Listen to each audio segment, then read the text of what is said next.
Aristide Bortolazzi Giulivi Dandolo non è mai sfiorato da dubbi, tenace, determinato ma sfortunatissimo, eppure non è il Fantozzi del giornalismo, è una vittima di se stesso e del suo ego smisurato.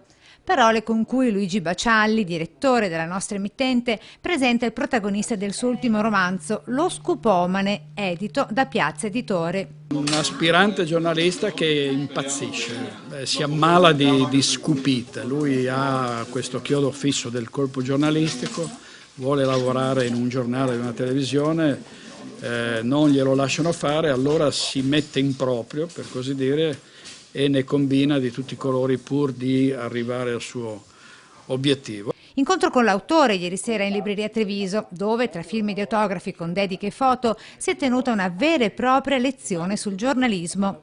Non è una parodia del giornalismo, ma insomma ci sono tanti elementi che possono accomunare questa storia alla realtà dei nostri giorni. Fondamentale per un bravo giornalista è verificare sempre l'attendibilità delle sue fonti. Nell'era dei social molta gente che non aveva voce può intervenire, dare notizie che a volte sono attendibili e vere, altre volte sono completamente inventate. Questo è un pericolo, ci sono troppi scupomani in giro, su Facebook e su Twitter, bisogna stare molto attenti. Tornando al libro, Lo Scupomane, un romanzo brillante e divertente. Io credo che soprattutto sia un libro godibile, adatto per l'estate, costa poco e quindi invito tutti alla lettura.